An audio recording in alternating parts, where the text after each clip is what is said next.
Free lateral flow tests are only going to still be available for a small number of groups including NHS staff and care staff.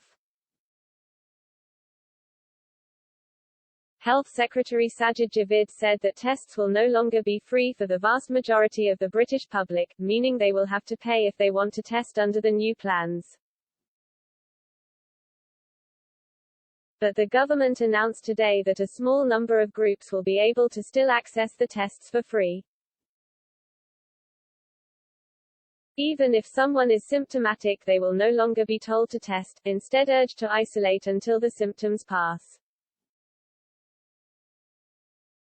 From April 1, the tests are being massively scaled back as a part of the final stage of the government's plan to live with COVID. However, some people will still have access even after universal testing ends. On top of this, the government did specify that if a new variant of concern emerges, then it could be expanded once more. After Friday, the groups who will still have access to free lateral flow tests, when they are asymptomatic, are patient-facing staff in the NHS and NHS-commissioned healthcare providers, staff in hospices and adult social care services, a small number of care home visitors who provide personal care, staff in some prisons and places of detention, staff in high-risk domestic abuse refuges and homelessness settings. Then, for people who have symptoms, more groups will still have access to testing whilst symptomatic. This will include certain hospital patients who need access to treatments and ongoing clinical surveillance for new variants,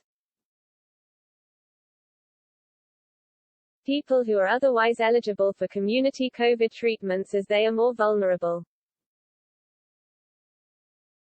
and people discharged from hospitals into care homes and similar settings. During an outbreak, accessibility to asymptomatic testing will be expanded further. This will go on to include residential special needs and disability schools, and care home staff and residents.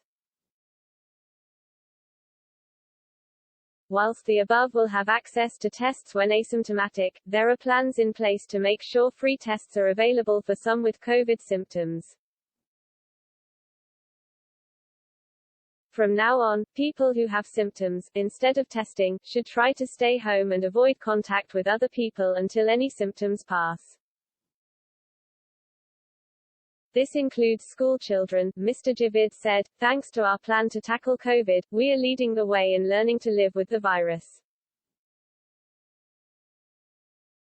We have made enormous progress but will keep the ability to respond to future threats including potential variants.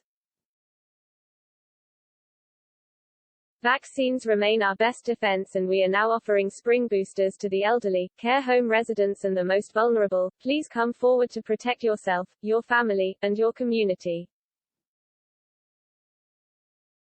One of the reasons the government withdrew the testing program, as well as believing the country had progressed past the need for such surveillance, was due to the heavy costs. The government said free testing, tracing and isolation cost more than £15.7 billion over the past 2 years.